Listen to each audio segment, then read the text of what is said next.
అందరికీ నమస్కారం. ఇవాళ మనతో ప్రముఖ ఆధ్యాత్మికవేత్త జ్యోతిష్య వాస్తు పండితులు బ్రహ్మశ్రీ ఉమామహేశ్వర సిద్ధాంతి గారు మనతో ఉన్నారు. వారితో మాట్లాడదాం. గురుగారు నమస్కారం. ఆయుష్మాన్ భవ. గురుగారు, సెప్టెంబర్ నెలలో కన్యా రాశి వారికి ఎలాంటి ఫలితాలు ఉండబోతున్నాయి కాస్త వివరించండి. సెప్టెంబర్ నెల కన్యా రాశి వారు నిన్నటి నెల వరకు కన్యా రాశి వారికి అర్ధాష్టమ శని ప్రభావం వల్ల కొట్టుమిట్లాడిపోయారు. పైకి నవ్వుతూ కనపడినా మనసులో అన్ని కష్టాలు కన్నీళ్ళుగానే సాగింది వీళ్ళకి.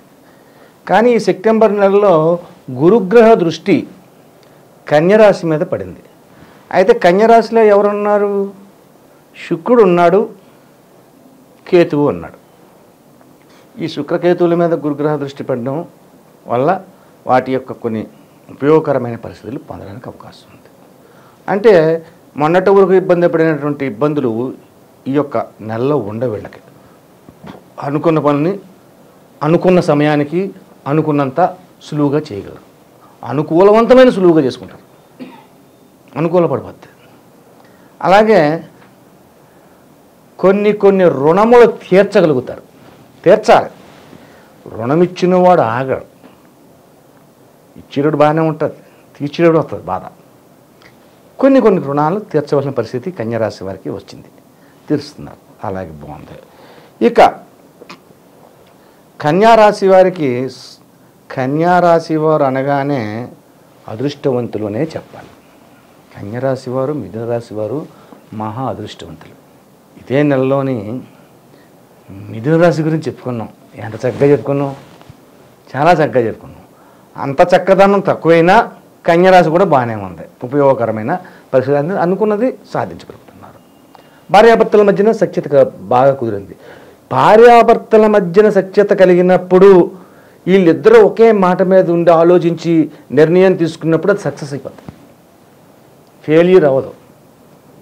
అర్ధాష్టమ శని ప్రభావం వల్ల ఎన్నాళ్ళు బాధపడ్డారు కదా ఏంటండి అని అనుకోవచ్చు, కానీ కాదు. ఇప్పుడు కొంచెం గురుగ్రహము మేషరాశి నుంచి వృషభ రాశిలోకి వచ్చి పంచమ దృష్టితో చూస్తుంది.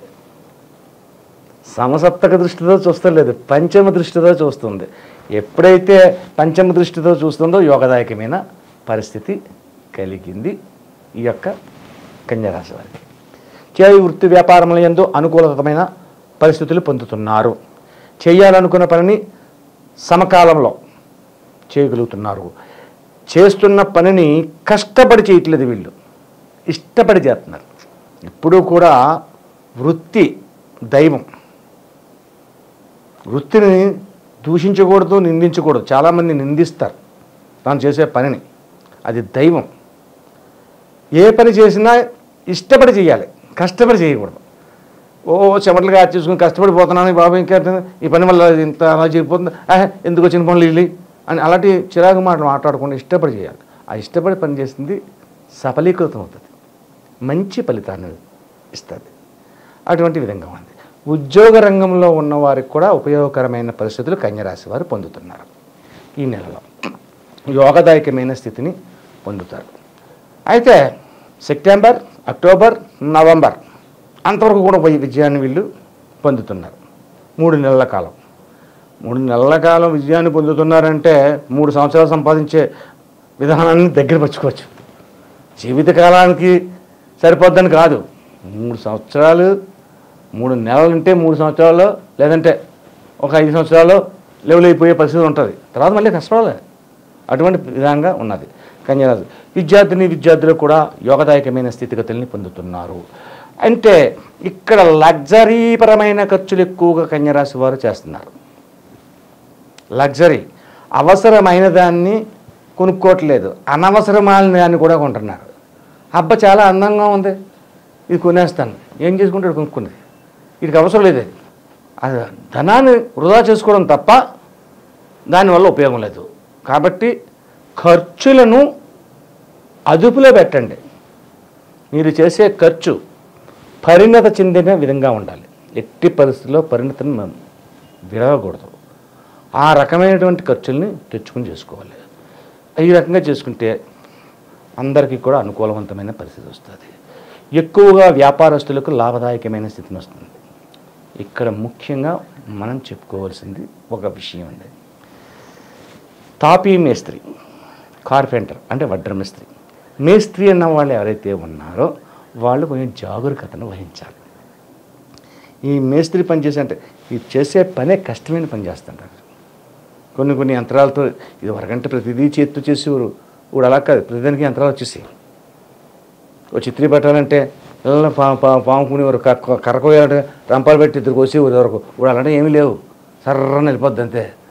కాబట్టి జాగ్రత్త వహించండి, ప్రమాదములు సంభవించే. ఎవరికి చెప్పాను? తాపీ మేస్త్రులు, అలాగే ఇల్లు కట్టేవారు, ఎలక్ట్రికల్ పని చేసేవారు, ఇటువంటి కష్టజీవులు. వీళ్ళు లేకపోతే పనులు అవ్వవు, ఎవరికి పని అవ్వదు. వీళ్ళు ఉండాలి. ఏదో అవసరం వస్తుంది, ఒక చూపులేటు పోయింది, అది మార్చాలి. మనం మార్చేసుకోవచ్చా అంటే కొంతమంది ముదురులు ఉంటారు, వాళ్ళు మార్చేస్తారు.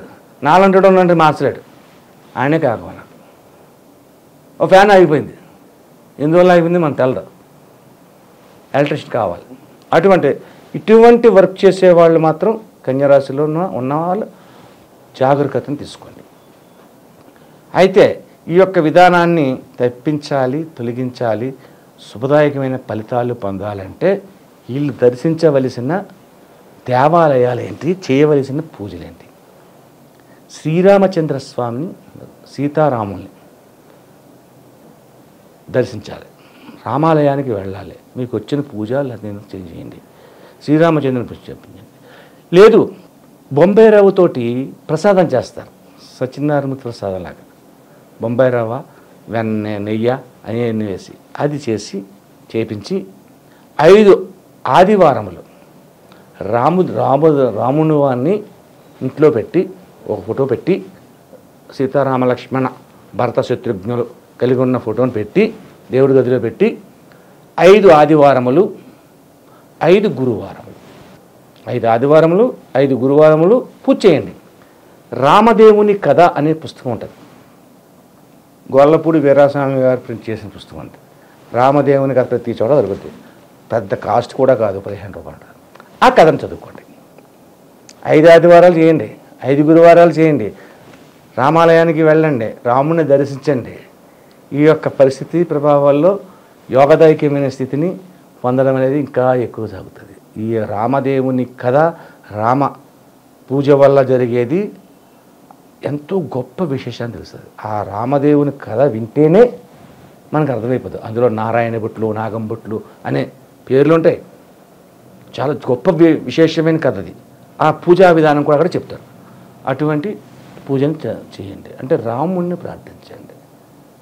లేదు, ధనవంతులు ఉన్నారు మాకు, ఏమన్నా అయోధ్య వెళ్తామండి, వెళ్ళండి.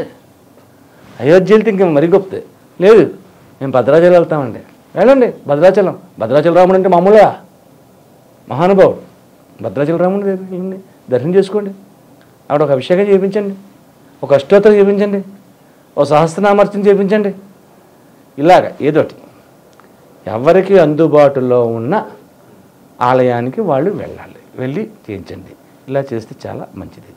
5 ఆదివారములు 5 గురువారములు, కొబ్బరికాయ ఇవన్నీ మామూలే, హారతి కర్పూరం అన్నీ మామూలే. ప్రసాదంగా 5 ఒక రవ్వతో చేస్తారు, సత్యనారాయణ ప్రసాదం అంటారు. బొంబాయి రవ్వతో చేస్తారు, గోధుమ రవ్వ కాదు.